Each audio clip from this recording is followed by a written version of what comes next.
माधवपुर नाम के गांव में किशन नाम का एक गरीब आदमी रहा करता था। वो हर रोज सुबह अंडा बिरयानी बनाता और सुबह ही बेचने के लिए निकल जाता था। किशन गांव के बीचों बीच जाकर वहाँ एक साइकिल पर अपनी बिरयानी बेचने का सामान लगाता और वहीं पर बिरयानी बेचता था। किशन की बिरयानी का स्वाद बड़ा ही लाजवाब था। उसके हाथ की बिरयानी अगर किसी ने एक बार खाई तो लोगों को दूसरों के हाथों की बिरयानी पसंद ही नहीं आती थी। और तो और किशन अंडा बिरयानी बड़े ही कम दामों में बेचता था। उसके बिरयानी का रेट था सिर्फ और सिर्फ 50 रुपए प्लेट। 50 रुपए के हिसाब से किशन उस पर ज्यादा से ज्यादा 10 रुपए ही मुनाफा निकालता था। उसे पैसों का बिल्कुल भी लालच नहीं था, इसीलिए किशन सभी लोगों को बहुत ही कम दामों में बिरयानी बेचा करता था। ऐसे ही एक दिन गांव का एक आदमी राजू किशन से, अरे किशन भाई, तुम बड़े ही कम दामों में बिरयानी बेचते हो भाई। मुझे तो लगता है कि तुम्हें अपनी बिरयानी के दाम बढ़ाने चाहिए। अरे राजू भाई, आपने बिल्कुल सही कहा, मगर सोचो, हमारे जैसे गरीब मजदूर लोगों को अगर बिरयानी खानी है तो वो कैसे खाएंगे। इसीलिए मैं लाभ का ज्यादा अपेक्षा ना करते हुए अपनी बिरयानी बेचता हूँ। हाँ किशन भाई, ये तो बहुत ही अच्छी बात कही आपने। चलो, अब मुझे भी एक प्लेट बिरयानी दे दो। ये लो भाई। किशन राजू को बिरयानी देता है और अपने बाकी के कस्टमर को भी बिरयानी देने लगता है। तभी उसकी बिरयानी खाकर एक छोटी सी बच्ची किशन के पास आकर, अंकल, आपकी ये अंडा बिरयानी मुझे बहुत पसंद है। क्या आप मुझे एक और बिरयानी देंगे? घर पर मेरा भाई है ना, मैं उसे भी बिरयानी खिलाना चाहती हूँ। अरे गुड़िया, क्यों नहीं, ये लो एक प्लेट और बिरयानी। ये तुम अपने घर लेकर जाओ। लेकिन अंकल, मेरे पास तो अब पैसे ही नहीं हैं। अरे बिटिया, मैंने कब तुम्हें पैसे मांगे। ये बिरयानी तुम्हारे लिए मेरी तरफ से है। Thank you uncle. वेलकम गुड़िया। किशन हर रोज गांव के बीचों बीच जाकर अपनी अंडा बिरयानी बेचा करता था। उस गांव के होटल वालों को किशन पर बहुत ज्यादा गुस्सा था, क्योंकि किशन अपनी अंडा बिरयानी सिर्फ और सिर्फ 50 रुपए प्लेट में बेचा करता था। और तो और उसमें स्वाद भी लाजवाब था। तो लोग बिरयानी खाने के लिए होटल में जाते ही नहीं थे।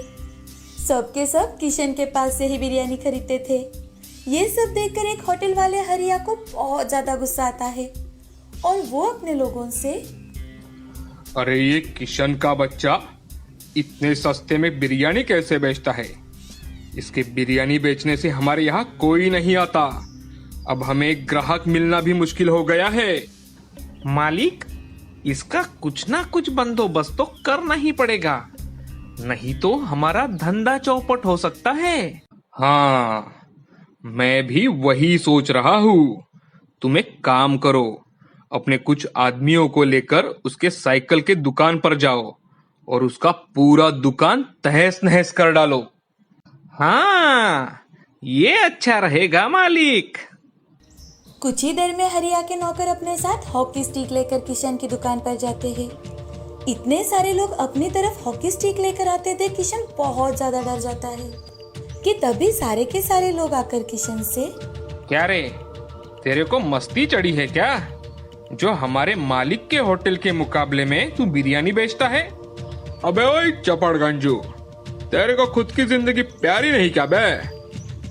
2-3 आदमी मिलकर किशन का पूरा दुकान तहस नहस कर देते हैं और सभी किशन को नीचे गिराकर बहुत मारते हैं। कुछ बात अगर पल्ले पड़ी हो तो कल से यहाँ बिरयानी बेचने मत आना, समझे। नहीं तो और भी तरीके हैं हमारे पास समझाने के। अरे नहीं नहीं साहेब, मैं आज के बाद यहाँ कभी बिरयानी नहीं बेचूंगा साहेब, मुझे माफ कर दो साहेब। हाँ, यही तुम्हारे लिए सही रहेगा बच्चू। अब सभी आदमी वहां से चले जाते हैं। किशन उठकर किसी तरह से अपना सामान समेटने की कोशिश करने लगता है, लेकिन उसे बहुत ज्यादा दर्द हो रहा था। उसे कई सारी जख्में हुई थी। वो जैसे तैसे अपना सामान समेटकर घर चला जाता है। घर जाकर अपनी मलहम पट्टी करता है और खुद से, ये भगवान, मैंने लोगों को कम दाम में बिरयानी मिले इसलिए इतनी मेहनत की, मगर अच्छाई का तो जमाना ही नहीं रहा। अब से मैं बिरयानी कभी नहीं बेचूंगा। खुद से ऐसी बातें कर किशन थोड़ा सा खाना खाकर सो जाता है। 2-3 दिन आराम करने के बाद अब किशन मजदूरी का काम ढूंढने के लिए चला जाता है। उसे काम मिलते ही वो काम करने लगता है। बहुत थकावट वाला काम था, लेकिन फिर भी किशन वो काम मन लगाकर कर रहा था। किशन जहाँ पर काम करता था, एक दिन उस साइट का मालिक वहाँ पर आकर काम देख रहा था। उस दिन बहुत कड़ी धूप थी। अरे ये मुझे क्या हो रहा है? साइड के मालिक वहीं पर चक्कर आकर गिर जाते हैं। ये देख किशन जल्दी से उनके पास जाता है और उनके चेहरे पर पानी मारकर उन्हें होश में लाता है। मालिक उठकर देखते हैं तो उन्हें एक काम करने वाले मजदूर ने मदद की थी। ये देख। तुम्हारा बहुत बहुत शुक्रिया। आज मैंने कुछ खाना ही नहीं खाया था, ऊपर से ये तेज धूप, शायद इसीलिए मुझे चक्कर आ गए। मालिक, अगर आपको कोई एतराज ना हो तो आप कृपया मेरे घर चलिए। मेरा घर यहाँ नजदीक ही है। मैं मेरे हाथों से बनी बिरयानी आपको खिलाता हूँ। अच्छा चलो, मुझे भी बहुत भूख लगी है। किशन उन्हें अपने साथ लेकर अपने घर चला जाता है। घर जाकर मालिक को एक कुर्सी पर बैठने के लिए कहता है। तभी मालिक किशन से, क्या घर में तुम अकेले रहते हो? हाँ मालिक, घर में मैं अकेला ही रहता हूँ। आप थोड़ी देर आराम कीजिए, मैं जल्द ही आपके लिए बिरयानी बना कर लाता हूँ। ठीक है। वहाँ पर बैठे बैठे मालिक देख रहे थे कि किशन कैसे बिरयानी बनाता है। किशन अपना हाथ जल्दी जल्दी चलाकर एक स्वादिष्ट अंडा बिरयानी बनाता है और बड़े ही सुंदरता से पेश करते हुए मालिक को देता है। मालिक बिरयानी का एक निवाला खाते ही, अरे वाह भाई, ऐसी बिरयानी मैंने आज तक नहीं खाई। बहुत ही स्वादिष्ट बिरयानी बनाई है तुमने, लजीज। धन्यवाद मालिक। तुम्हारे हाथों में अगर इतना अच्छा स्वाद है तो तुम ऐसी बिरयानी बनाकर क्यों नहीं बेचते? मजदूरी क्यों करते हो? मालिक की बातें सुनकर किशन की आंखों से आंसू आ जाते हैं और किशन अपने साथ हुई सारी घटना मालिक को बताता है। किशन के साथ जो कुछ भी हुआ वो सुनकर उन्हें बहुत बुरा लगता है। तभी मालिक किशन से, किशन, तुम एक काम करो, तुम मेरे साथ होटल चलाओ। मेरे कहने का मतलब है कि सारा निवेश मेरा ही रहेगा, और हाँ, मुनाफे में भी मैं सिर्फ 25% लूंगा। मालिक, ये सुझाव तो बहुत अच्छा है, मगर मैंने बिरयानी बनाना शुरू भी किया तो भी मेरी बिरयानी 50 रुपए प्लेट ही बेचूंगा, क्योंकि मेरा बिरयानी बेचने का हेतु यही है कि मेरी बिरयानी गरीब भी खाए।